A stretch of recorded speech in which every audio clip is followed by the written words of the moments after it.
TSM only has two kinds of versions: the winning one and the one that doesn't win. And it's like either you're a joke team or you're the best team in NA and you're crushing everyone and you're winning, right? And for everyone, for the fans, that is, if you win, they love you. If you lose, not so much. And I don't want people to chant TSM as a joke that, oh, they're not even here today, or like in the finals that they were chanting TSM when it was Liquid against C9, and I was like, I was watching it and I was like, blows. I want them to cheer because we're actually there playing the finals, and I want them to cheer for us, and I want TSM chants to be not a joke to everyone. Well, I'm guessing the TSM chance today, not a joke so far. TSM up 2-1, and Game 4 of Echo Fox vs. TSM is about to be upon us. 2 convincing wins in a row, I would say, especially out of Acadian. I think one of the questions for me coming into the series was, will his first ever playoffs show nerves? And his early game in Game 1 was weak, to be fair. He made a critical mistake at the end of that one. But Games 2 and 3, he's been popping off, to me, the best player on the team in those games. And now, this could be the very last one of the series, with TSM winning 3-1, possibly. Yeah, they've been willing to invest in a Rek'Sai pick over and over again. Bjergsen on Lissandra over and over again. Both of them contributing so hugely to these early games. Echo Fox need to change the course of this series. And they finally are. They finally are changing up their bans. All 3 games was Aurelia, Ryze, Akali, and yet Broken Blade still found picks like Vladimir and Hecarim to do well on. So now it's the support pick of Smoothie. The Galio is gone. Next up, what else will they move? Will it be the Rek'Sai? Will it be something else to push TSM a little bit off comfort? Yeah, honestly, I feel like the weights are lifted here. Just go completely at what has been beating you. Actually still throw a Kennen ban up here. I would expect something maybe like a Rek'Sai.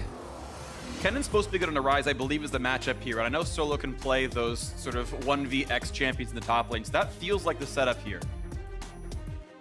Definitely is a possibility, and they're going to be dropping that ban themselves. Will TSM pick it up? They continue to go with the Kindred ban here. Yeah, and they moved it up, though. They might drop the Morgana ban as a result of that. That was normally the second slot there. So Lissandra gone, so they are adding 2 bans to things that TSM normally play. Kennen has to be a counterpick to whatever TSM, or sorry, Echo Fox want to first pick. Otherwise, that ban, I feel like, doesn't make much sense. What is it that they're going to go for here in TSM? Do they keep the Morgana ban that they've kept throughout this entire series against Hakuho, a flex towards Phoenix, or I feel like Hakuho specifically should be pinned down. Morgana's so strong right now. He has put a lot of time in over his career on this champion.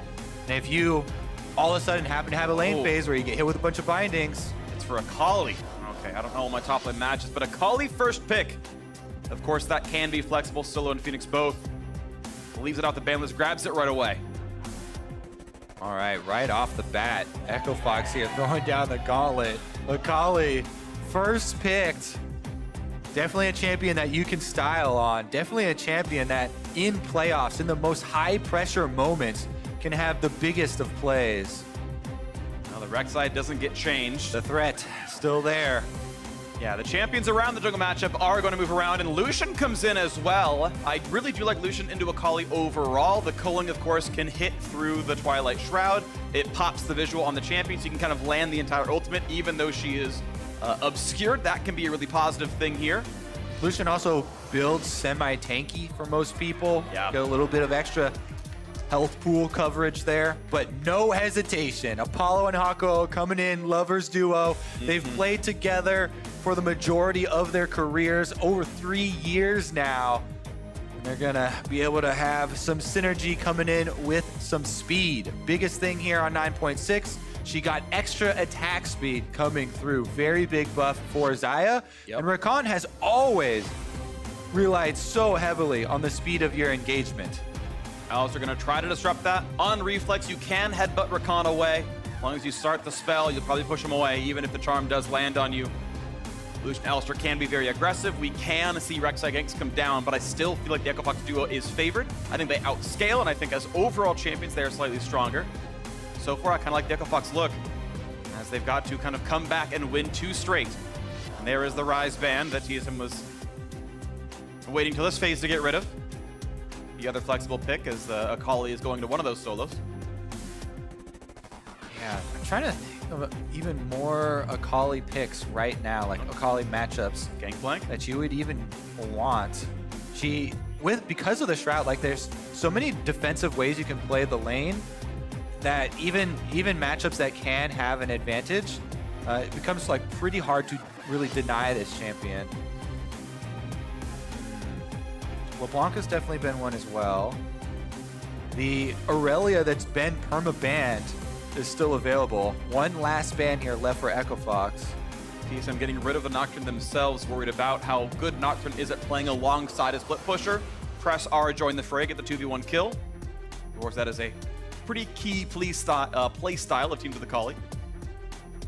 Makes sense there. And there's Aurelia also dropped off as a would-be counterpick. Looks like it's just several top lane bans put through by Echo Fox, the Kennen at the very beginning, and the Aurelia and Gangplank that TSM didn't grab. They wanted the Alistar above it. Now TSM must show one of their two solos. It's still going to be flexible. We don't know for sure where it's going. This is do or die for Echo Fox. LeBlanc. No, into Zoe. Okay, Zoe going to be grabbed. We know that's Bjergsen. And now Echo Fox have to decide. Do we want to play Akali into Zoe? Or are we putting Akali in blind after our bans? I feel like the Akali is going top for solo here. We'll have to wait and see for the final lock-ins. Yeah. For them to show TSM. TSM very correctly keeping their 5th pick once again for Broken Blade. They know they're going to play Jarvan. They're going to wait a little bit longer to decide what mid lane pick they're going to play. Now, part of what got Echo Fox into playoffs was 4 straight Jarvan games for Rush, and he played it really, really well. This time around, bot lane should definitely have pressure. I love that 2-on-2. You should be able to find a counterpick to Zoe that has push pressure as well. Rush should be able to have a decent game here. Syndra gonna be the lock-in. That can be solid. Echo Fox have a lot of good lanes here. Jarvan should be comfortable getting around the map. Yeah, I do really like the Syndra into Zoe there. Whenever Zoe ults, you can try and line up your stun, you can call your jungler, you can go for all-ins pretty frequently on the Zoe. You have to be very careful though. We'll see what Summoner spell Phoenix takes this time around. Syndra has no extra defensive capabilities. Glenn's dealing with the Sleepy Trouble bubble. Hecarim is the pick into Akali top. Broken Blade feels comfortable in that one. Go spin the helicopter around the Shroud. Yeah. Get some splash damage going down. It works out. If you start the E, it's gonna land. Keep in mind you can ult, and the Terrify will push her back out of her own Shroud. Like, there are some tools here that would work pretty well. And as they swap back around, Broken Blade probably keeps the Ignite. We'll have to see. TSM have a very aggressive team. They can definitely get in. Zoe and Lucian can follow up. Echo Fox, I think, have a lot of very good lanes. I don't think Akali's favored in the one-on-one. But as time goes on, that champ has a bunch of spell vamp and a lot of damage. Positioning is going to be so key here, too, because we're looking at Syndra and Xayah being engaged upon by Alistar, Flash Rek'Sai, Hecarim dive. Same thing for Zoe there in the backline. Bjergsen has to be very careful, cognizant of his positioning. Rakan's speed cannot be underestimated. Could be the final handshake of these teams for the split. Do or die for Echo Fox. They must win 2 straight to knock down TSM and make it up to the semifinals, where Team Liquid or Cloud9 await. Teams that Echo Fox just beat a week or 2 ago. TSM got 2 chances to close one out and make top 4. Apollo, Hakuho, and Solo have done it before. Last spring. They've only got one more chance left now. Backs against the walls. They have to win now. They've remained the crowd favorites since 2013 and even earlier. For the first time ever, TSM missed finals in both splits of 2018. They were hoping to not repeat those mistakes here. Back in spring, they lost in quarterfinals to those players, Solo, Apollo, and Hakuo. This time around, 2-1 up. They can easily make this series theirs. Very quick pause. Solo asks, spill, question mark? Looks like we got a monitor issue for Bjergsen resolving right now. Okay. Should be getting right back into it. They have unpaused, so we are back into Release. this one. And here we go. This could be the last one of the series in TSM at the semifinals. Echo Fox hoping to stop that one in its tracks. And we are on to the Rift. They have such a tall task ahead of them. TSM, seen as by many players and fans as the strongest team coming into playoffs. Definitely the strongest team in the second half of the split. They've proven it with all of their victories. Yeah. 11-1 since week 3. 2-1 in this series, still a pretty solid score line. And with current form of the players, looks like they might close it out. Echo Fox, though, they were counted out. I remember back in week 7, week 8, we started talking about which teams could make the push. And Fox wasn't even a team we mentioned. They were outside looking in with TL and C9 to play, but they beat them both. The 4-0 run, and they were coined the Giant Killers, but TSM may be a little bit too big for them, as they still hold this 2-1 lead in the series, and Rush waiting around on the wings. But they are pushing TSM a little bit off this buff. They get one aggressive ward to help try to track where the Rek'Sai might go, and Kaden indeed is at his own red buff. Yeah, that ward doesn't provide too much value, especially considering TSM saw them put it down. So Kaden will know that there is one behind here. Ah, that's why they're just continuing with the blue buff steal here. That ward isn't to see Acadian later on in his path. It is to make sure that he's not going to hop over on the blast cone. Right. What is interesting is it's 3 games in a row, and this one especially, Echo Fox opting into the vertical jungling. We know Rek'Sai is for sure going to go Raptors to that chicken and take down that left side jungle. So, first game, they opted into it, and it worked out because Solo had very good 1v2 play on the top side, playing on the weak side, and it allowed Echo Fox to control the dragons, control the bottom side, and get their victory.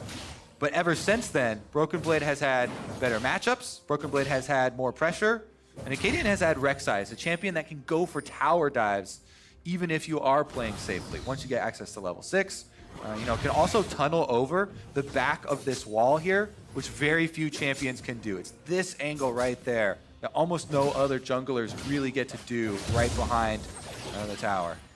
And right now, Rush actually able to dodge the trinket ward that was put down. He wasn't seen taking this last camp of the Wolves. And right now, Acadian hasn't gone in either. Now damage towards Fen. As they go back, Echo Fox looking pretty solid in this bot lane right now. But Acadian has yet to take any of that jungle, whereas Rush has poached that entire right-hand side. Yeah, Broken Blade is pushing up to in the lane, so you should have confidence of his top laner. Meanwhile, bottom side, exact same thing. Echo Fox know their duo lane. They've got run of the jungle here on the bottom side, so they won't be inhibited. Rush is going to get over here, and as you're pointing out, Acadian didn't get a lot of the early counter jungling done, so Rush is going to smites up for both. Catch him red-handed. It's going to be close. Who's going to get it? Oh, Acadian lands the smite, takes the smite early, grabs it, but keep in mind, the rest of the camps weren't stolen away, so there was more farm available. Oh, that was slick. Gets away from the pulverize. Yeah, nice. Pressed E. Nice. You make it sound I meant that more with gravitas than it was given. You sound so sarcastic, but I meant that literally. It was a great E press for you. It was actually. Honestly, though, you're talking about the jungles camps as well. Yes. So this jungle advantage does come to fruition if we have now a reverse clear from Rush, and that is top side down. He finishes his wolves. He has 2 more to clean up. Meanwhile, Acadian, I believe he only left. He had a small wolf to kill. Yeah, there are 2 full camps for Rush, who's already up in CS right now. So this is going back to game 1, where Rush was smashing the jungle map. He was getting more farm, getting ahead of Acadian. I like what he's doing right now, though, because the only option for a Rek'Sai when you have no camps down like that is to gank. And his mid laner, Phoenix, is the prime gank target. So Rush, instead of going to immediately clear his camps, helps Phoenix push out the mid wave. Doesn't have any wards, but Acadian has a ward, and it sees Rush now return to the Raptors. Smite's gonna be important. It wasn't up for like 1 more second, so one of the big chickens is taken back by Acadian. Ties it up a little bit more. Yeah, that's a chunk of the camp, but still, Rush Golden XP is ahead. Yeah, Rush up 2 camps worth of CS, and top scuttle is up right now. First recall goes to Phoenix. Acadian's going to have the advantage here. Rush has not had a recall off. Yeah. And he has very little mana, no upgraded smite. So Acadian, the only problem, his mid laner is just recalled. Rush might get the scuttle virtue of mid laner power. And that's a big mana pool now up for him. Now Brooklyn can come down, but Phoenix is here first, Acadian. Yeah, they cannot contest. Bjergsen is back in base, went for the recall. Phoenix is here, so they collapse. Echo Fox secure the scuttle crab. And Rush here does have the experience advantage over Acadian for this game. As you're mentioning as well, the mana that you get back after smiting the Scuttle Crab, in addition to the health is very big in allowing the possibility of turning that fight around. Definitely important right here. First TP's used top side, Broken Blade going towards a Cowl. A finished Hextech Revolver in for a solo, and that matchup actually so far equal in CS, so that's going better than the blind Aatrox game. He's on the blind Akali and doing all right. Bot lane, advantage TSM, well played to them. Despite the fact that Jarvan's been able to spend more time bot side, they've been able to get more farm. Not gonna land the bubble is Bjergsen, but also up in farm. 10 CS with only 5 to farm. Is TSM doing pretty well. Jungle matchup advantage to Fox, but not the lanes. Yeah, Bjergsen definitely has been extremely good over this series on his Lissandra games. Very different champion here, Zoe, for him. They're looking for those bubbles, through the walls. Yeah, Ocean Rush actually slips into the back. There's a ward inside, so he's going to clear it out instead. You really cannot start up an Ocean Drake this early in the game without knowing that the enemy will not come find you there. It does too much damage, it slows you, you will be caught red-handed, you will be killed, and then the enemy gets to take it away. So he just clears out some wards instead, and they leave it at that. Yep, Rush kills off a couple, forced to flag and drag back away, but still a 2.5 camp lead overall on the Echo Fox side over their jungler. Nice stun, damage, he's not able to get away from this one. That's the burst, and finally a first blood for Echo Fox. And those are the all-ins we talked about in Champion Select with Syndra. Lands the stun onto Zoe, both summoners down, gets the kill. This is going to be Bjergsen with no summoners trying to return to lane versus level 6 equipped Jarvan and a level 6 ultimate coming back online for Syndra. Rush comes in, they saw a spot there with the Rek'Sai passive. He knows he's here, but it's just Phoenix too good with that E stun. Yeah. Finds Bjergsen, gets the kill, ultimate already off, so the damage goes through. And crucially, Bjergsen had the Null Magic Mantle, but not the finished Mercury Tread, so the stun lasted long enough for the Jarvan EQ to land, and that was probably a 1/10 of a second away from getting the flash, getting out of range of that knock-up, and getting away from the damage. For the first time in the series, Freak, Echo Fox, first blood, and it goes to Phoenix, it goes to the Syndra, the one with kill pressure advantage, summoner spell advantage. He puts it into spell penetration, upgrading his Sork Boots.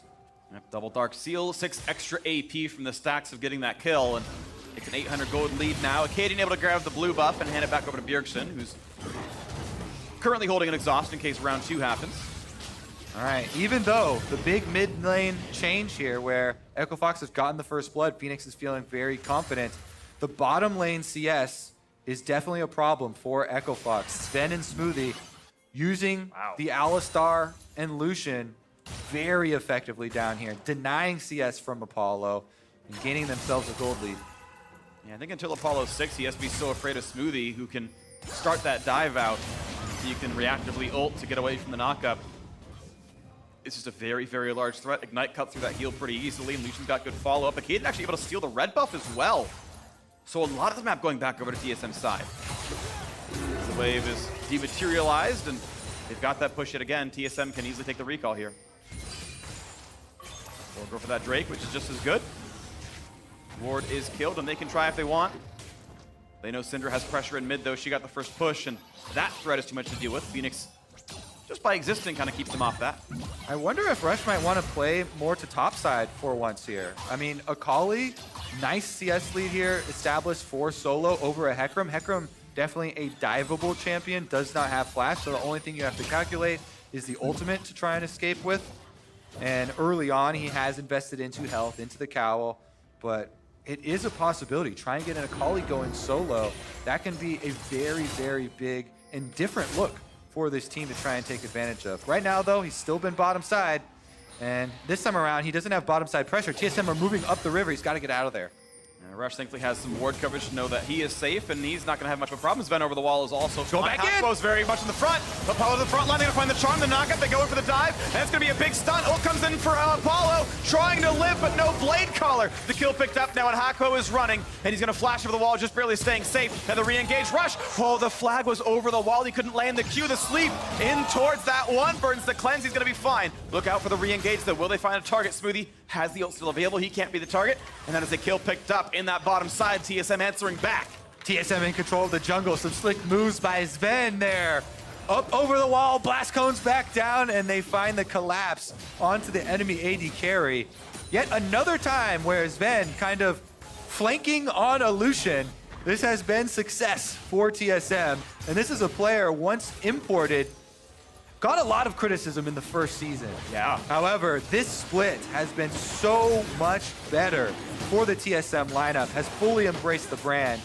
Definitely looking good. Meanwhile, very good consolation prize for Echo Fox. They get the Ocean Drake for themselves after all the recalls reset for TSM.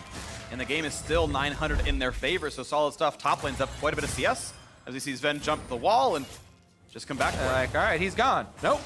Comes right back over, and even though Hakuho does try and turn around, goes for the engage, Smoothie gets the knock-up, then Acadian goes in, so Apollo has to ult, flash out of there, still goes down. And then it is the kill over for the Ocean Drake. 30 CS difference bot side. That is massive now as they send themselves to the top lane. Solo is going to have a really hard time fighting against these champions. And not even a Gunblade finish yet, so no spell vent for the wave clear. Would help them a little bit. Seems like TSM back to their old ways a little bit, reminiscent of when Doublelift was on the team. Bottom lane control, getting them so much. Meanwhile, Solo on Akali is Echo Fox hope. Phoenix still strong on the Syndra, can look for these big amounts of burst damage. So they still have plenty of options to pay with. They're ahead in gold as a team. The only problem that Echo Fox are trying to come up with a solution for is the duo. Now they're putting the duo back up there, though. They're opting into that matchup. They want to keep Solo in his 1v1 with Broken Blade. He's winning it. Has the Gunblade done. That's a nice power spike. But they lose a wave in bot lane. A whole 6 minions crash down to that turret down there. And TSM still waiting around with Acadian as well. Keep in mind, Herald is a important objective. Often means 300 gold or a turret. If you can kill it, Pearson gonna help, and will Fox collapse? They've got all 5 up here right now, and Solo's nowhere to be seen. TSM's gonna be able to force this. Takes damage on Hakuo, trying to burn this one down. They should be able to. The smites are up. Looking for the play is Rush, and going in for the front line. They can't go get the kill just yet. Broken Blade finds the first one on Hakuo already. TP's come in, and that's the Herald picked up, but the fight's still going very, very well for the TSM side. Broken Blade on the chase, still towards Phoenix, almost sleeps down Solo. That is a battle that was won 3-1 in kills. It was on the W. It's fine. Okay. He pressed W. Picked up a Zonia's. Yeah. Able to style on a Rift Herald after they've been able to take it there. Solo did pick it up, by the way. The problem I saw with that fight, mainly for Echo Fox, is that the initiation was at the exact time that they started channeling the teleport. So Solo, while he does channel the teleport, is not there for the beginning of this fight. Rush is looking at it. He wants to go in. They're about to hit the eye for the Rift Herald. Critically, Acadian didn't go down there. Very close to getting bursted by Phoenix. Broken Blade then dives the backline. So Broken Blade by himself on your screen in the bottom, locks up the bottom lane, destroys them. Solo does pick up the kill onto Acadian and kind of the straggler kill there, plus picked up the Eye of the Rift Herald, so that was big, allowing them to get these plates you can see on your screen now. Yeah. But the backline was just destroyed for Echo Fox. They completely collapsed there. Yeah.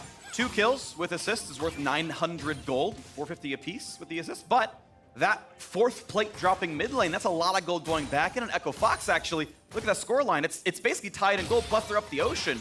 So that steal, though the fight was weird, brought a lot of that gold a bit closer, and this is still within arm's reach on both sides. And you've got a 34 CS lead for an Akali, and we all know from solo queue that champion is scary. Well, Solo might carry. Gunblade completed now. It's a huge power spike, threatening for the all-in. Fairly dangerous for Hecarim, having to deal with the slow, reducing possible damage output as well. Solo definitely feeling confident. Tries at the last tick of your control ward, Broken Blade replaces it, so no money earned. So satisfying. The best part about buying control ward is denying them killing your other control ward. Fair enough. I feel like the best part might be moving your vision to somewhere useful, but that's also pretty good. The old bait and switch. Yes. I like how he just waited. He did not do it early when there were 2 hits, waited for the last hit. Meanwhile, top side, this has been the TSM lane. Sven and Smoothie.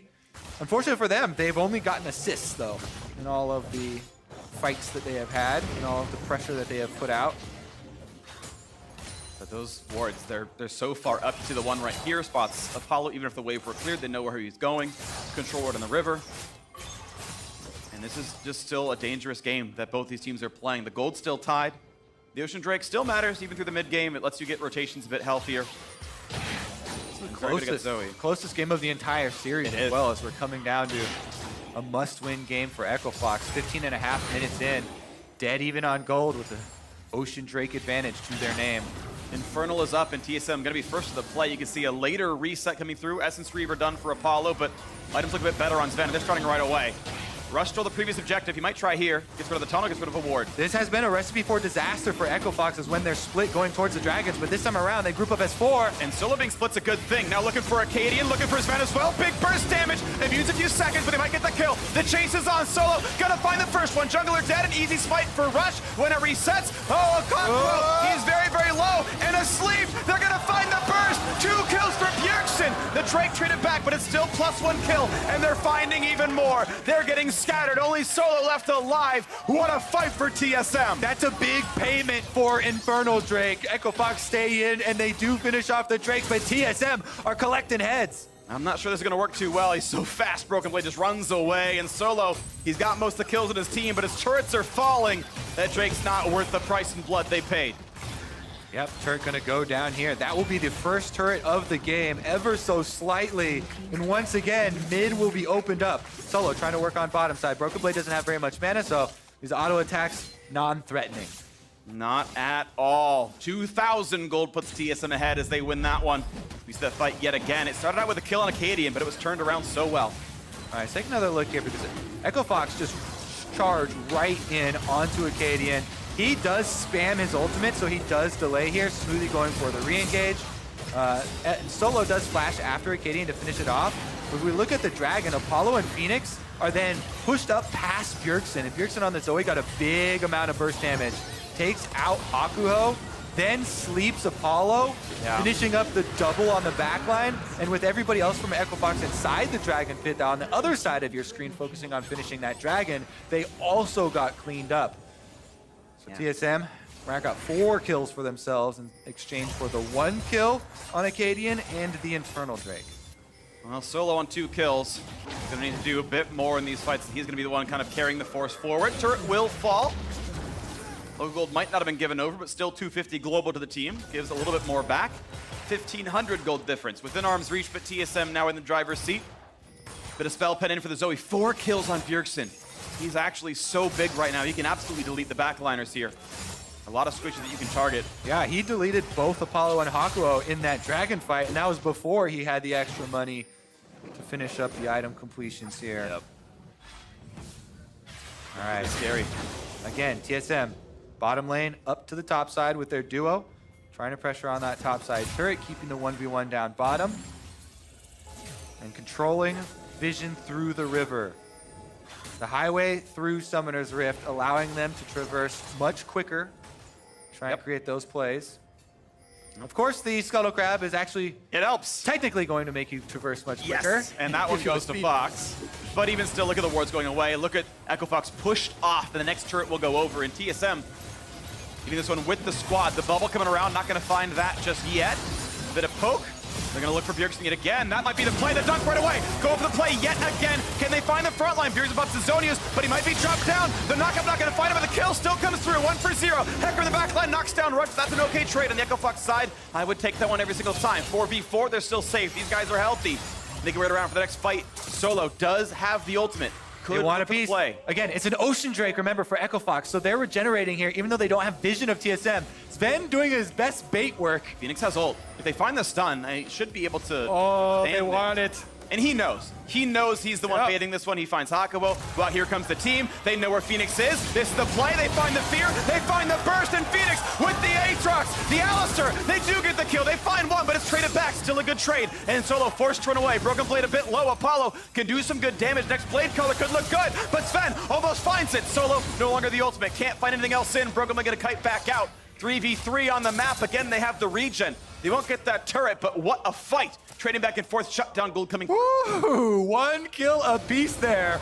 Sven actually baiting around again. Gets caught. Gets the E, turns invisible. He can get this one. The auto in the Q is going to be enough that he jumps away. Now Broken Blade can be the target. Yet again has the empowered auto attack. And now has Rush. This could be a 2v3. This could be Echo Fox winning this fight. Acadian ults to 5 at a time, but he's gonna go down. 2v3, they indeed get that kill, and Echo Fox bring the game back within 600. Oh, the game's in topside, never ending here. This time around, Echo Fox bring the extra player, and they find the kill. Solo buying so much time here on the Akali. This is their member with all of the kills. This is their member with the gold bounty. This is their hope. Let's take another look at how it all starts out. Once again, Vixen goes super far ahead on the Zoe. Doesn't have summoner spells to get back out, so Rush immediately engages. And remember how fed the Zoe is and how much damage he does.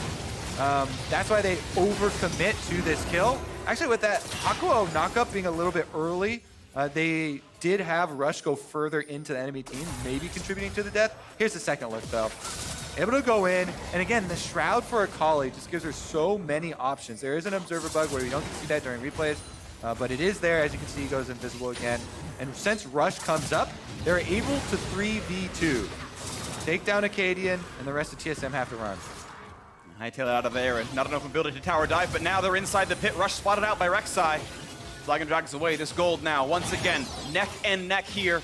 A 3-kill Akali has a Zhonya. It's going to be a massive force, and that was a huge bubble to not quite get the rest of. Inferno Drake alive, looking for the plays. Zoning out the squad as they wait for Acadian to spite this one. This could be Inferno going to TSM. They will indeed claim it, and there is no team fight. There's nothing picked up now. Watch out for the next stun. Good damage, but not a kill. Solo's got to be careful. Jumps back, gets feared. Will they find him? No, instead it is Broken Blade dying, but almost the kill into Apollo. He is running for the hills, trying to stay alive. Look for the next play. Big damage out of Bjergsen. He's got a flash, he can burn. This could be the chase down. He's got Phoenix, and they're gonna get Rush as well. Solo over the wall trying to run, but they can still get more. Apollo is trying to get away. Bjergsen finds the third, and Apollo is going to drop. Only 2 left alive.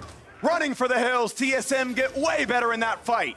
Oh my goodness, they scatter but get chased down. Solo is one of the few to get out on this Akali. He has been the star. He's looking at Sven. Not going to be able to do anything here. He does have eyes on Acadian. Or no, that's because we're toggling the TSM vision. Whew. All right, calm down a little bit here. With all of the scattering going on, TSM have actually pulled ahead in gold. They've evened up the Infernal Drake count as well. And this game 4 is really heating up. Broken Blade and Solo had a little bit of a 1v1 on topside where Solo had the health advantage, but then Broken Blade tried to turn it around, and Rush immediately goes in, makes him pay for it. The Sleepy Trouble bubble had already landed on Apollo when his ult went off, so he fell asleep in the air, still gets big damage coming through. Bjergsen shorts the second bubble here, but Sven goes over the back of the Raptor pit. Bjergsen flashing forward, able to get it with the Zoe. Acadian around the backside picks up another one. And then he landed that last bubble as well. Bubble through the wall to get that last little hit right there. So still a positive team fight, 3-1 in kills. As you mentioned, the Drake as well. And look at this TSM getting rid of the wards. They know they can start setting up for Baron. They've got to wait a while because that scuttle was taken very recently. They can maybe use the blast plant to sneak it, but that's unlikely. Banshee's Veil done for Phoenix will help him a lot in staying alive, but Merlinomicon done. Didn't see Large Rod in there as well. 2 item spike fully completed for Sven. TSM's 1,200 gold lead, putting in a bit of work there with the Trinity Force also completed for Broken Blade. All right, extra damage output possible now for the backline. Finds the knockup, can't find the open, they're gonna find the charm. A little bit for the backline, Broken Blade at half. Where's the re-engage? Who will they find? Phoenix, keep in mind, that ult does plenty of damage, and Broken Blade's only at 1,000. Smoothie's flanking around. The turret's gonna drop first though. And keep in mind that Hecarim is still low. They might track Acadian. Also, Sven is pushing in the side lane. Thank you for the second screen right there. Tier 2's dropping for both sides of the map. No major advantage other than some CS drops as those minions all get killed off. Yep, turrets going down there on both sides. Everything hinging on this game for Echo Fox. Still, 0 deaths to Solo's name. This Akali, their biggest point of power. Zhonya's is completed. You can have very big team fight plays even. Does not have to split push. It's definitely been the one really threatening the TSM backline. Bjergsen and Sven have both been quite good. Huge damage output. Tracking other power spikes, Apollo's 2,500 gold away from Infinity Edge, which will be the next massive pickup for him. It's pretty far. There is a Zeke's completed for Aqua. That is a nice jump up in power. As generally speaking, Lucian starts to slowly fall off compared to his opponent. as this goes on. He got his laning lead, he got his turrets. That is a massive thing that TSM got from their pick, but the team fighting will slowly move away. Looking at Bjergsen, he's not that far from death cap, only about 800 gold until he can grab his second NLR plus the combine. That will be huge. He will one-shot people through that item. Echo Fox looking to continue the miracle run at the end of the split. Running through playoffs here, they have one game at a time. Yeah. Right now, focusing on the team fight towards mid lane, looking for vision to try and set this one up. Smoothie playing front line for TSM.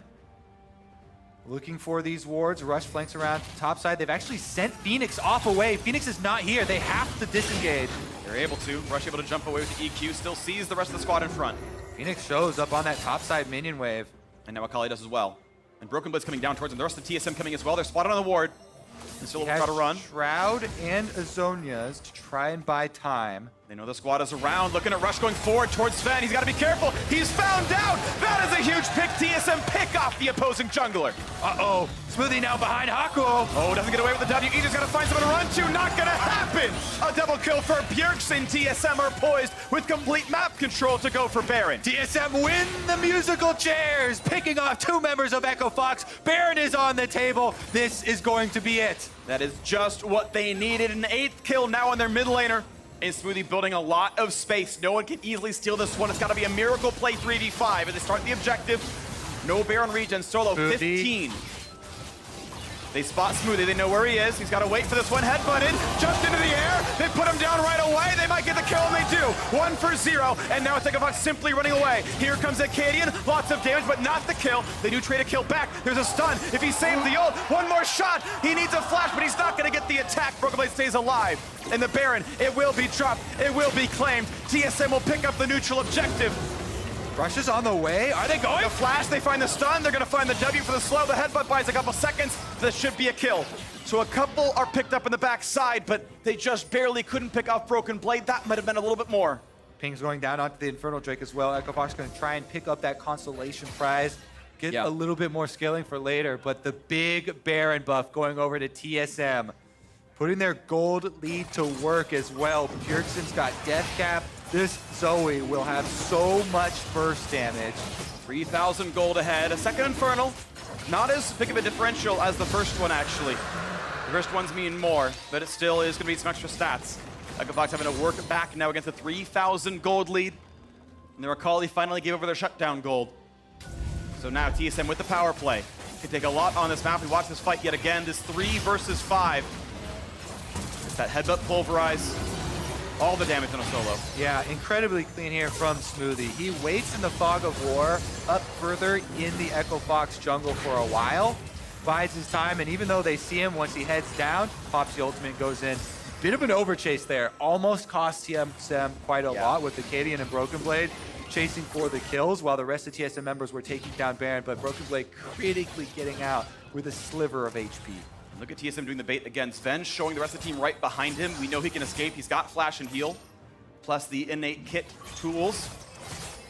Keep your eyes on Bjergsen as well, fishing for the bubbles. He has 686 ability power right now. The max damage for Paddlestar is reading over 1,500. Yep, knew where that one was going. Is too much. It is a lot. And this split, I think, favors TSM as well. Solo, the man with the gold lead, with all the farm, is alone, just waiting to wave through against this Hecarim. The 4v4 even better on TSM's side. Paddlestar, not going to land this one either, nor the bubble, but look at the damage out of Sven. Puts Rush down about half HP. Still waiting for next power spike to come through. Now, Solo has come around, but he's spotted. Will this be the play that Echo Fox can find? Then no, too far back is TSM. But even just buying time and waiting out the Baron buff is probably Echo Fox favorite. Right now, Broken Blade is pushing the mid lane, so he's trying to... Actually, it looks like he's slow pushing, trying to build up the wave here. Solo wants to go contest. It's gonna be hard.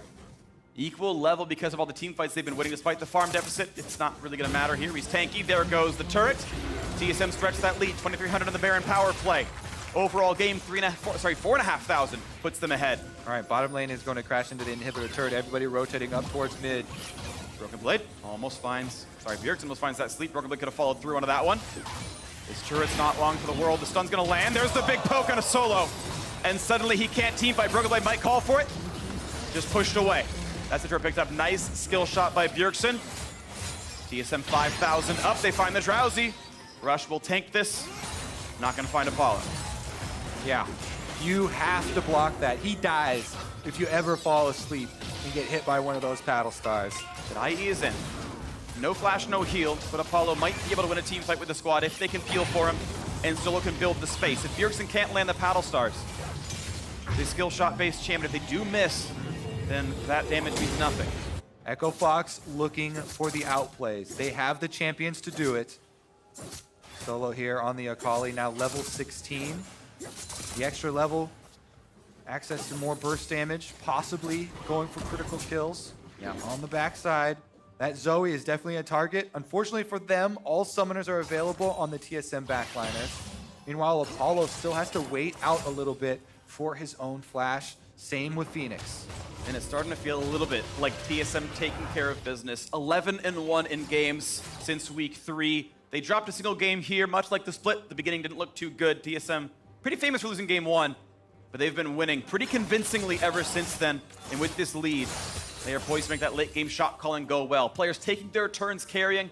Broken Blade's Hecarim was massive over in game 3, doing okay here in 4. Acadian had so many first bloods early on in this series. Now Bjergsen taking his time to take over this one, 9 kills. Sven and Smoothie smashed the laning phase, went around and took more turrets over time. TSM fairly star-studded this time around. Many people's favorites to win the split. Taking care of business, what should be done here today. The 3rd seed, just a couple games behind those top ones.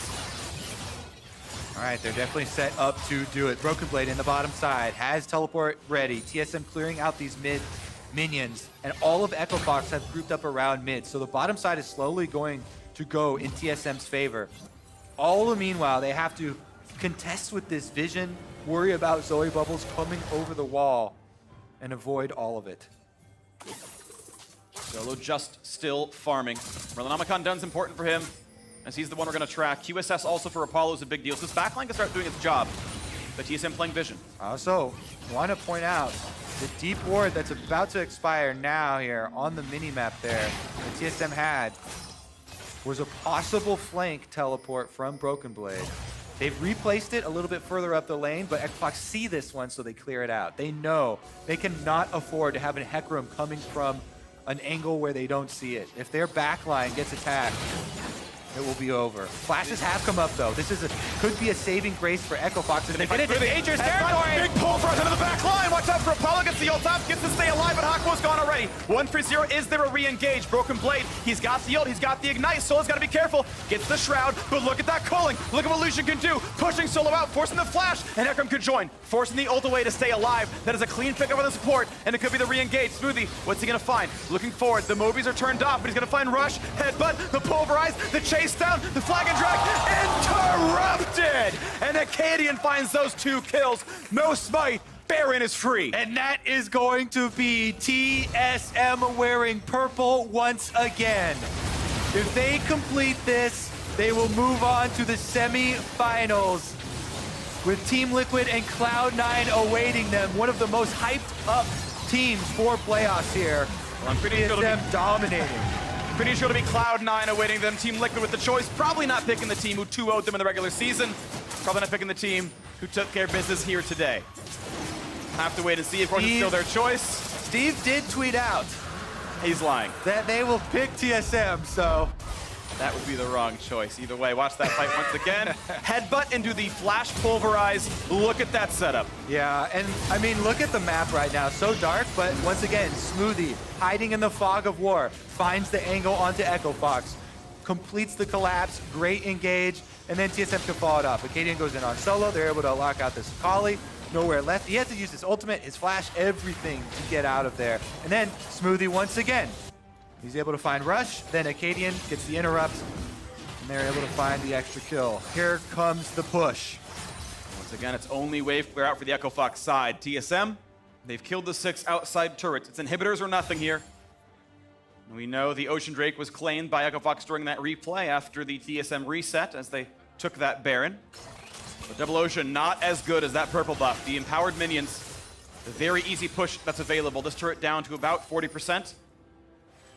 Next wave, now in for the mid lane. These do need to be synced up, otherwise the wave clear's not too hard. Solo claims the bot lane without much issue. Mid lane shouldn't be that hard either. The tower's taking damage the whole time, though. They're all so low now.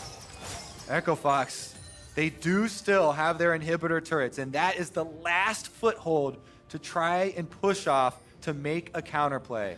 They're down heavily in golds, heavily in items. Trolling. They have the possibility. Hakuo going for the split-second engage with Rush is their hope. They'll stay out of range. Acadian Shepherd's in the mid lane, and once again, Echo Fox must move over. They might go for this dive right here. They've got Acadian a little bit alone. Not going to go for the ult to find the stun. And Acadian able to simply walk away. A little chip on that turret. Top lane now the time. Drowsy, they might get Rush here. The bubble! Oh, it was so close. Bjergsen, if he committed flash, that was going to land. But that turret is gone. And now Echo Fox must give away the inhibitor. As Solo clears the lane, clears the wave. Top inhib will indeed drop TSM closer and closer to that semi-final. Waiting for the engage. There it is on the top side. Nice cleanse, nice flash. Gets away. But the turret's still gone in the mid lane as Acadian pushes in. They're going to find Smoothie. A lot of damage. They might just get that kill, but he's so tanky. They finally kill him, but Rush, will he drop? Not just yet. Sven on the side. Apollo looking for Bjergsen. This could be a good matchup for the Akali, but no flash to follow. Can't get it. It's Acadian's turn to lose the Guardian Angel. 4 seconds later, he'll be back as the turrets fall, and Rush is already dead. Will they find the re-engage? The feathers fly, but they don't get that kill, and Apollo has to get away. Looking at the re-engage, not going to find it. Is Solo.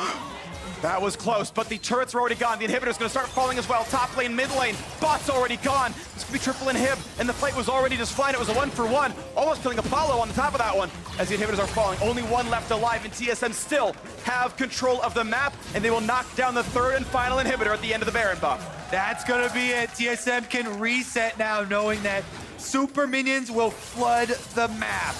Baron-empowered recalls will go off. 15 seconds to spare, and they march towards semifinals. At this point, winning is almost impossible here for Echo Fox. TSM, the final reset. Elder Dragon in 2 minutes, but with triple inhibs, the base might be easier. Either way, baiting around the map is going to work pretty well also. It'll win by themselves. They force Echo Fox to stand against them. Well, the first set of playoff games for Acadian. Rek'Sai, all after game number 1. And it has been all TSM wins after game number 1. Quite a performance here from one of the rookie members. And as Sven got onto more aggressive picks once he got off the Ezreal, he started winning lane. The Kalista was massive. This Lucian, similarly powerful. Early game does work for TSM. And the late game carry is working for their mid and bottom lane. So definitely all things for our next opponents to think about as they march towards the base. Broken Blade coming out, level 18 now on Hecarim, heading towards that bottom side. They will spread the map once again. It means farm for Echo Fox. The game remains within 7,000. That's still a very large lead, don't get me wrong. But they're able to free farm this and keep looking for items. Quick Service Ash upgraded for Apollo. Death Cap and Void Staff in for Phoenix. So burst damage does exist. But TSM have been navigating these fights so much better. They've been the better team by far today and throughout the regular season. They look to be the better team throughout the semifinals and beyond as well. As they await their opponents. 3-1, almost a certainty in this series and closing it out as they will stay inside the base. Elder Dragon up in 15 seconds. The question is, do they peel back or do they go for killing it? Killing the Nexus or killing the neutral objective? They don't look that gung-ho to push forward. They'll kill some wards. Yeah, trash duty going as expected here for Echo Fox. They're clearing out the minions. You just got to keep clearing. And there's the push over. There is the attempted blast plan if they need it. They don't. And as the rest of the team is zoned out, there is no chance of a steal. They're going to grab that quick red buff. Battlestar helps as well. Acadian close enough by. That is just taking care of the little check marks you got to tick off. Elder Dragon picked up. It's not a giant buff for them, but it takes it off the map for Echo Fox. 20 seconds on Baron. They can easily reset and grab that as well. I actually did not expect another reset from TSM after that, but we'll see if there's some key item purchases here. Some control wards going down, a little bit of extra health. Yeah. Meanwhile, Echo Fox, again, they have one item on their checklist, Freak, and that is keep the Nexus alive. First step is clearing out all these minions. You have to do it. So they're pinned inside the base, taking out the trash, clearing out these minions.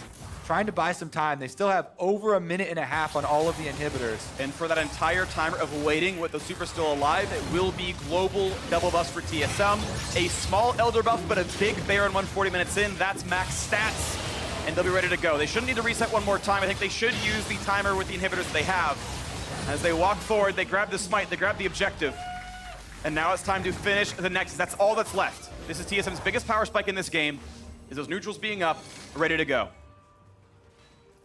Death cap in for Solo. At least there are some carry threats, but still TSM so far ahead. Also, stopwatches purchased. I like this. Phoenix and Apollo both had stopwatches there. Apollo upgrades his to a Guardian Angel. Ben, though. Ben, very far up. He's going to be charmed, knocked into the air. Where did he go? He killed himself off. And they found a charm on a Bjergsen as well, but he has a flash. Here comes Smoothie. Big damage. They trade back to support. But this 4-on-4, I got to say, probably favors Echo Fox. But that's Drowsy. He burns the Zonias. Not going to land the Paddle Star. Solo's got to run. The flash pulverized. And Acadian finds his prey. And this could be all that it took.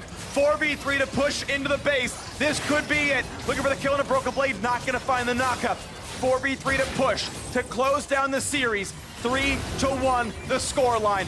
In the semifinals, into their next opponent. Broken Blade pulls back, and they find the first Nexus turret.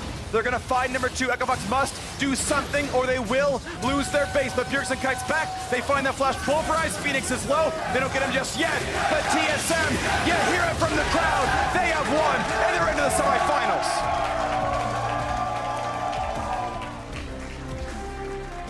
There are two kinds of TSM chants.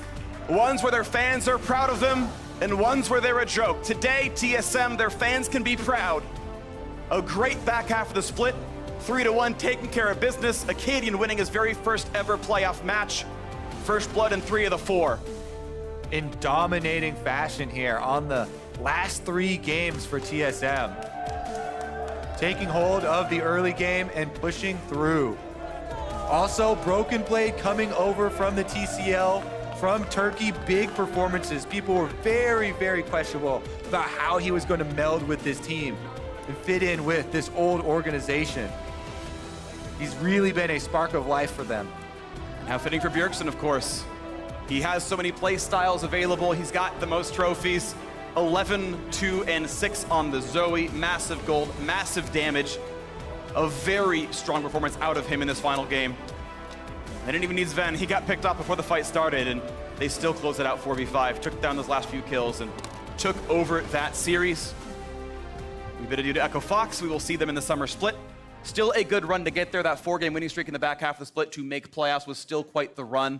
Turned some heads with wins over C9 and TL, but couldn't do it again against TSM. Yeah, they had to make a lot of corrections for this season, and they did finally find their way at the end. Definitely gives a lot of hope for looking towards summer. I think they are a very good team. You have to maybe wonder what could have been if they had a different playoff opponent. TSM, probably the strongest team coming into playoffs based on record. Maybe that would have looked different if they had a FlyQuest or a Golden Guardians. That split was a little bit better. They had a slightly different seed. What that could have been for Fox, of course, that's not what it is here today. They do, in fact, lose out to that 3rd seed here, TSM, and the sharpest team remains sharp here, TSM. That winning record remains. They've won 13 now.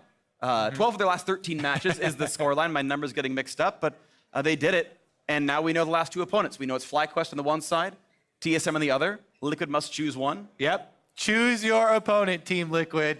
You gonna stay true to Steve's tweets, or are you gonna go with the higher percentage chance? The higher percentage chance, I think, is certainly not picking TSM. They do look very good. They also 2-0 TL during the regular season. So that is one thing you, I think, have to have in the back of your mind as well. Yeah, it definitely does play into it. We had that interesting thing at the top of the bracket here where TSM were unable to beat Cloud9. However, Team Liquid were unable to beat TSM. So that's what they want to avoid, and that's what we expect to happen later on and next weekend. Yep, no matter who they play, it'll be an exciting fight for TSM in the semifinals for a shot in that final berth. But for more on their victory, let's send it over to the TSM top and jungle for an interview with Riv. Thank you very much, gentlemen. Great cast on the day. I'm joined by Acadian and Broken Blade of TSM as they take down Echo Fox in the quarterfinal matchup. Acadian, I'd like to start with you. Coming into this match, you guys have been playing so well, and there is so much to prove this season. It's your first playoff match, and you have put in so much work. Semifinals on the horizon. What does this all mean for you? I I think it's just really hype playing playoffs. It's a lot more hype than regular season. So I don't know. I'm just excited to potentially prove that, I don't know, I'm elite, I guess, in LCS, and our team is elite, and I'm just really excited. I don't know. It's pretty cool. Awesome. Absolutely. The excitement coming through. Broken Blade, you've known to be the heart of the team. You bring so much joy to everyone, and you have proven throughout the season you can play just about anything in the top lane for TSM. What has it meant to you to be a part of the organization coming into this season? Obviously, it's a really, really big step coming from Turkey to such a big organization such as TSM. And TSM had a winning culture, and last year didn't go well. So this year, I'm going to make them win. Awesome. Very good. Acadian, back to you. You said Wrath would be swift. It's been 12-1 since that now. The team, you said they did a lot of great things. We've been coming together, but what for you personally changed to make all of this happen? I think we just struggled there's like a lot of concepts I think that we struggle with as a team, like different times to play the game, how to play the early game out, how to play the mid game out. And I think the early split helped us. I mean, it sucks to lose, but a lot of the losses helped us create new systems for how we're going to move around, how we're going to look to set up fights, how we're going to just do anything really. So I think that part of the split was pretty important for us because we just changed some of the way we did things. So. All right, and final question for both of you. Cloud9 is on the horizon for that semifinal matchup. You're going to be up in that top lane versus Licorice. How do you feel about that matchup, Broken Blade? I mean, obviously, Licorice is a good player, but it's not like I'm going in and say, oh my God, I'm playing against Licorice. Just going to play my game, and I'm sure it's not hard to beat him. He's just a human too, so yeah. Acadian, same question for Svenskeren. I mean, jungle's not really jungle 1v1. It's more of team diff, so hopefully my team's better that day. All right, gentlemen, thank you. Congratulations on the win. Best of luck in semifinals. And right now, we're going to throw it to Avali for a perspective from the side of EchoFox. Thank you, Riv. I am here with Apollo. Rough series against TSM today, but I do want to start by just asking, is there anything that you'd like to say? I mean, first off, I think not many people expect us to be here. I'm not really sure why, but I mean, towards the end of the split, obviously it was like a little surprising, but I think we were a playoff level team. So I'm just really proud of everyone on the team, everyone on the coaching staff. And I think we had a really good run, even though we, kind of stopped shortly. And kind of talking about that run, you did prove a lot of people wrong just by qualifying for playoffs here last week. So what was the entirety of the spring split experience like for you? It was good. I mean, it wasn't very easy, as you can imagine. We had like a lot of problems, and we weren't really sure how to fix them, I guess. But we kept going, and there's a week there's that point where we're kind of like 0-6. I think we had like a 6 losing streak, and we're like, okay, maybe playoffs is going to be hard, but if we just keep it playing like one game at a time and focus on improving for summer. I think that's kind of where like everything changed, and I think the coaching staff did a really good job of just honing down like what we need to work on and what kind of style that we're going to play, and ended up working well. And is there anything that you'd like to say to those EchoFox fans who believed in you guys and are excited to see what you have prepared for summer? Thank you for believing in us. It was a really fun split. It's obviously, it kind of sucks to have like those ups and downs, but at the same time, maybe it's like better rather than just like breezing your way through to the playoffs, So I'm happy and thankful for the fans that supported us along the way. Well, I'm excited to see you return in summer. Thank you so much. And for more on the game, let's hear from the State Farm Analyst Desk.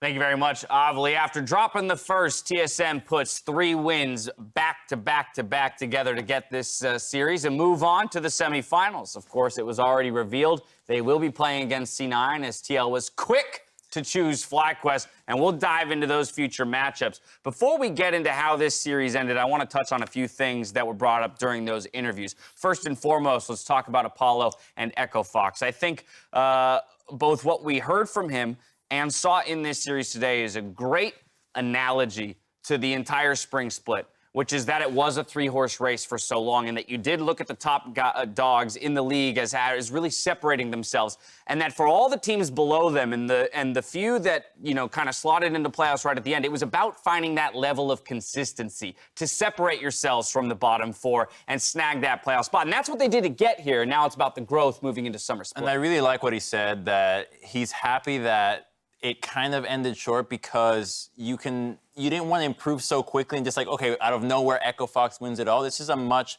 better way to digest the lesson where, okay, every bottom team is struggling. Then you get to finally make it to playoffs at the very end. You're like, oh, this is what it takes to be a playoff team. You can take those lessons from spring, apply them to summer from the very start, and then hopefully you can get to playoffs and make it past the quarterfinal round. That's such a weird statement to say, isn't it? You're happy with being He's just a a thankful guy. quarterfinalist He's instead a of learning thankful how guy. to get first. Like, if you have the option of breezing through playoffs to get first, you'd rather pick that than getting knocked out at like 6th place, right? I think that I agree. I agree. I think that is misconstruing his point, right? Which is that in the world where this lesson has to be learned in order for you to get to a playoff picture, like, yeah, you want to learn it now, right? Okay. Like, and he's going to look at the bright side of what this series has done for the squad and the players on it, and to Crumbs' point, say, okay, it took us to week 8 to understand what we had to do to start winning and get into that playoff picture. Now, if we can implement that from week 1, maybe we're actually a 4th, 3rd, 2nd, or 1st place team, and we breeze through playoffs come summer.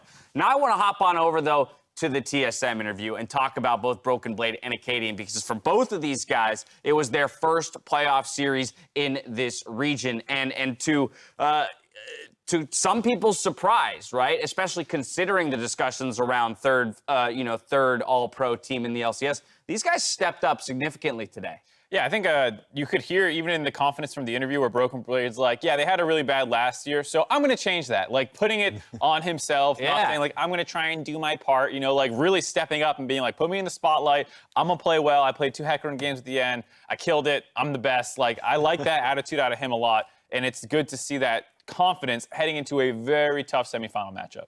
And for Acadian, right? I mean, this is a guy who's been in the league for quite some time, has never found himself in the playoff picture, finally has that opportunity to do so, but also has the burden of TSM's terrible 2018, And so what a thing to step into. On top of joining the biggest organization in the country, you also now you're charged with restoring their greatness. Right, but in that same vein, since you do start at the bottom, quote unquote, and now you're all the way up here, you look freaking good, right? Yeah, you do. He's making a story that he deserves to be on the top 3 all-star pro teams, and if he keeps going the way he is, then I think he might actually be able to. I want to take a look at how this 4th and final game broke down just a little bit so we can see how TSM wrapped the series up nice and tight. Let's take a look at some early mistakes given away by Echo Fox. As was talked about, Mark, I know this is a point for you. The consistency here and the growth within the series itself being very important. Yeah, any playoff series is going to be hard fought. There's going to be mistakes going back and forth. In that first game, it was pretty sloppy both ways, but Echo Fox came away with the win. And over the course of the series, TSM gained more and more confidence and started punishing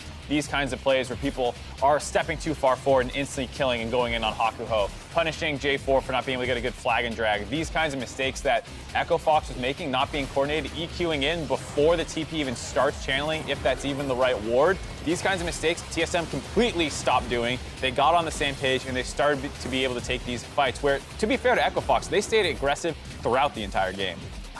You really think Phoenix was aggressive enough, though? Because I feel like at times I would have liked to see him just go all out in the paint. By the way, this is a huge mistake out of Rush, starting the fight by using your flag and drag to check. You immediately lose the fight, by the way, because you don't have that combo, and that's one of the difficult parts about playing Jarvan. Your vision control needs to be so darn good that you can't afford to use those abilities before getting into a fight. So by the time that they already find themselves engaging, they're just scrambling to try to get the dragon. Well, I actually really like what TSM was doing. They're forcing these fights bot. They saw that play bot. They're like, I want to take this fight. They forced Riftfold. I want to fight here. And if you watch Smoothie during all these things as well, he's doing insane plays. The flash combo onto Apollo, and then the 3-man knock-up at the Rift Troll fight, and then into that fight, getting the priority target. So it's not like Echo Fox is just making mistakes. TSM is forcing Echo Fox to make these mistakes, or they're just going to lose all these objectives. And the vision denial, right, forcing you to do that. Both teams started out kind of rocky in this series. TSM started to clean it up. Echo Fox continued to make mistakes. I do think that now it's about looking ahead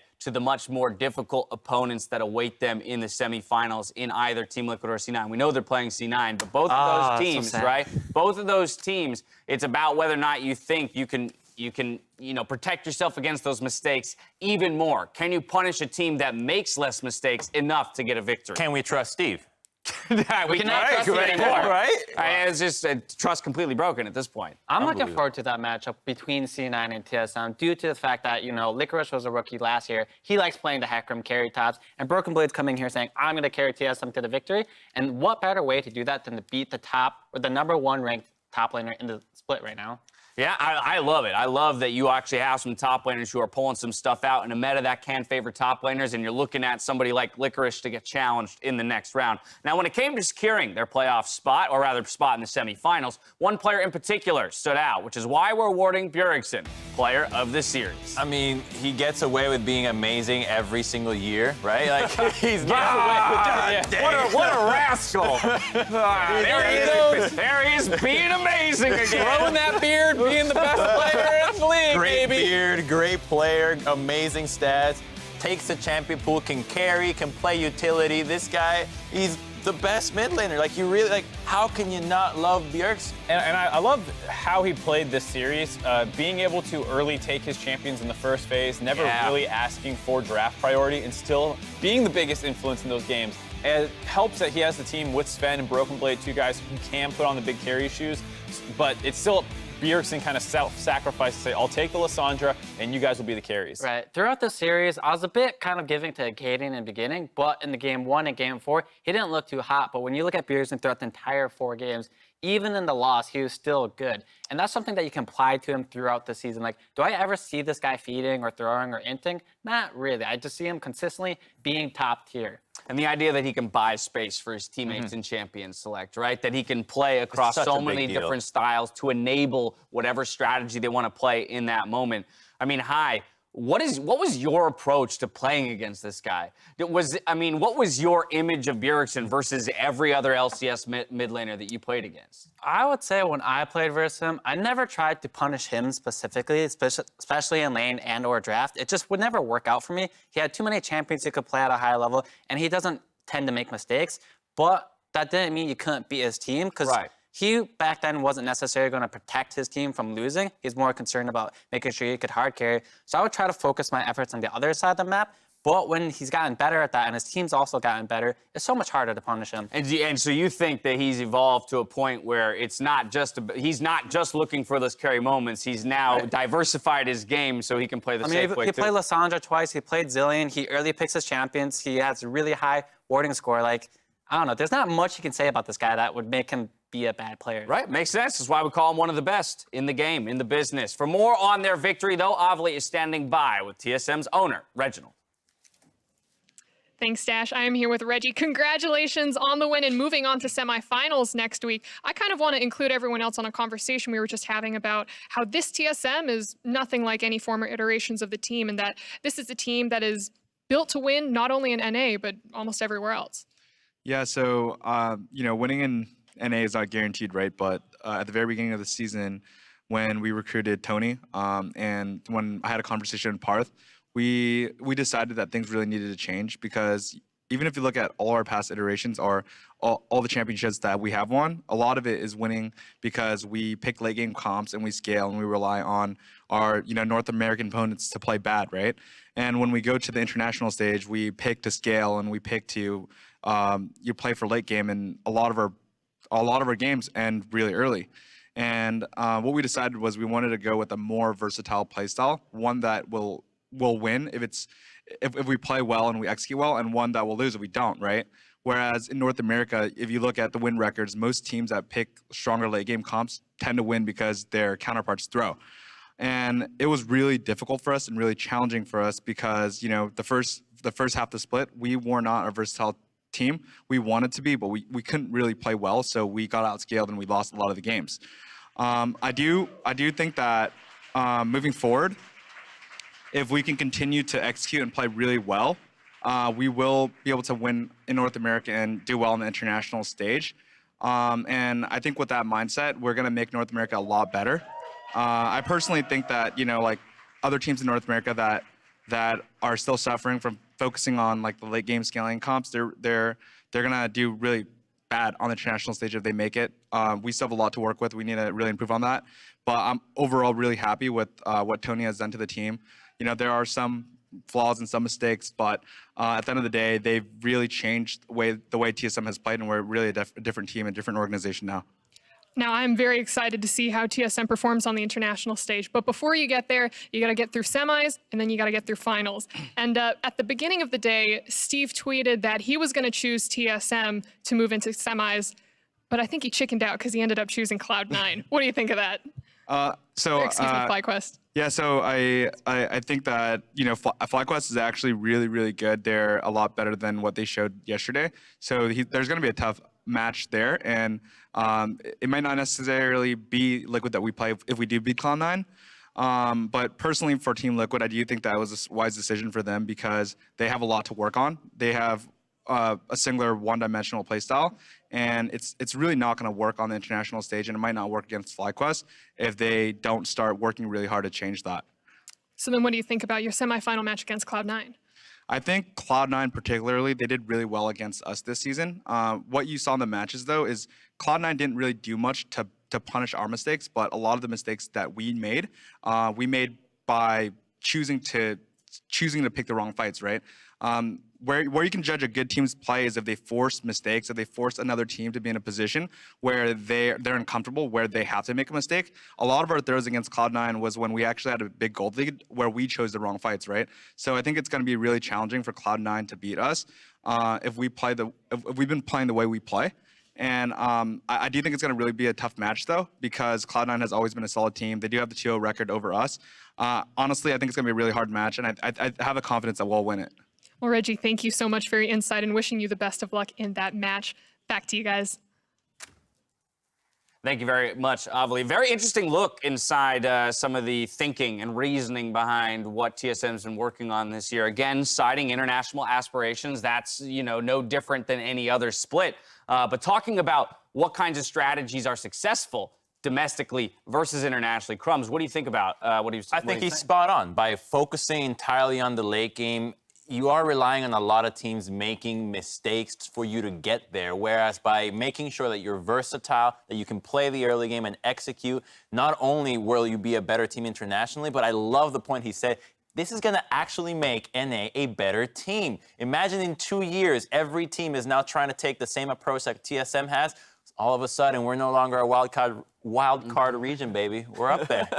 I think there's a bit more to that. I think the most important thing is to find an identity that fits your team. Not every team is going to be a dominant early game, and some teams are just amazing end game. You've seen that throughout the course of League of Legends history. There's no one way to play the game. All you really need to do is figure out your 5 players, your coaches, what is the thing that they're best at? You find the meta that you're strong at, the champions that you can play, excel at that, and that's going to be good enough to get to the World Champion stage and good enough to beat a majority of them. Sometimes you'll get a bad matchup, but I think it's wrong to say that everyone should play the same style. I think that's incorrect. Well, the style is versatility.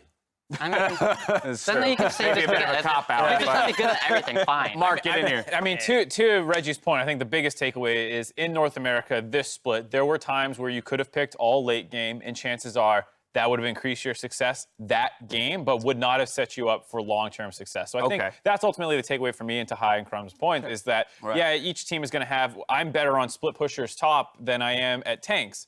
Okay, work that into your play style, but don't just pick whatever's going to win you that game that day if you have international aspirations. All right, well, next week we return with the spring semifinal matches where the top 4 will be whittled down to the final 2 heading to St. Louis. It starts on Saturday with Cloud9 versus TSM, and then on Sunday we've got Team Liquid versus FlyQuest. I want to jump right into that TSM Cloud9 matchup because I want to go back to what Reggie was talking about. Their losses to C9 during the split, he believes, is more due to their own mistakes than anything C9 forced on them. I love it. 2 points. One, the top lane thing that we're talking about, where Broken Blade versus Licorice, what a way to try and make your name in the league is to take down the guy who took NA to World Semifinals. The other thing is I was talking to Niski about playing against Bjergsen, how good he was, and Niski said, I don't care. I don't want to win lane. I don't fight for lane. I'll go roam around the map and do all this other stuff. I'm really not concerned about Bjergsen's play style at all. So I love that they're already taking little shots at how they think the other team's going to want to play. Well, it's true. Remember that game where they had a big lead with the poke composition? They really just overstepped and then, okay, this was not the fight for us. That happened a few times. It really wasn't Cloud9 orchestrating a way to make TSM get ahead and get out of position. So it's true that when you're trying to be a versatile team, where you're trying to punish an enemy's mistakes, you're gonna suffer a lot of losses by making sure that you get those rights. You got to do the reps in. Right, and I think it's much easier to say that than to do that. I don't believe Cloud9 will, get crushed as hard as Echo Fox would. They're going to put up a much stronger fight. Their laners are generally stronger across the board, and their team play and team cohesiveness is much stronger. They can definitely play Jarvan, for example. Right? So, It's going to be a fascinatingly close series. Let's hop on over to the other semifinal for just a brief moment. Team Liquid against FlyQuest. We'll just remind everyone that FlyQuest went all 5 games yesterday against Golden Guardians, but were able to clean it up. Reggie says that wasn't the best FlyQuest. That wasn't the best version of FlyQuest. So he actually has more confidence in what they could look like against CL. Not saying that they're going to win, but just that they can put up more of a fight. What do you think? I think he has that confidence because FlyQuest has won with top lane carrying, with mid lane carrying, with turtle carrying, with the jungler carrying. They've shown that all their members can legitimately win games for them, whereas Team Liquid's games have mostly been help double lift. Let Impact do his tank and do his thing. They first pick Yorick, gets smashed. Jensen kinds of farms. Sometimes he carries, but the strategy has mostly revolved around the bottom lane, and that's why they're a little bit more one-dimensional. right, but when we see their game, it will have been 2 weeks since we've last seen them play. If anyone that knows that they have problems, it's going to be them, right? And to counteract your point, yes, FlyQuest, everyone can carry, but at the same time, I think a lot of them can throw games, whereas Team Liquid, it's more solid. You won't really see them throwing games. Even when Impact is behind on a carry, he's not necessarily throwing the game. It's just he's not the pillar of the tank that they usually have. So I want to they're talk more about. consistent. Oh, sorry. No, you're fine. I want to talk about one specific matchup then, keying on this idea, right? The idea of who on the team is maybe capable of throwing or being the cause of the loss. And the one person for Team Liquid that we've actually talked about during the split is Xmithy, right? 2 of their losses definitely on his shoulders to a degree. And he's across from Santorin, a guy who is out to make a statement this year in the LCS. Only one to break into the top 3 All-Pro teams. That's not on the top 3 team at the end of the regular season. So Santorin not only has a lot to prove just for himself, but also in this matchup, it does feel like if they have any chance, it's going to be on him to exploit Xmithy and how he sometimes gets out of games and falls behind. All right, well, just a short preview of our 2 big semifinal matchups coming at you next week. After we sign off today, though, the LCS releases the never-before-seen footage that cats and dogs recorded to finally settle which pet should reign supreme. So now for myself, the casters, the entire live broadcast crew, thank you for watching, and we'll see you next week for more of the spring playoffs. Good night. Cats are better.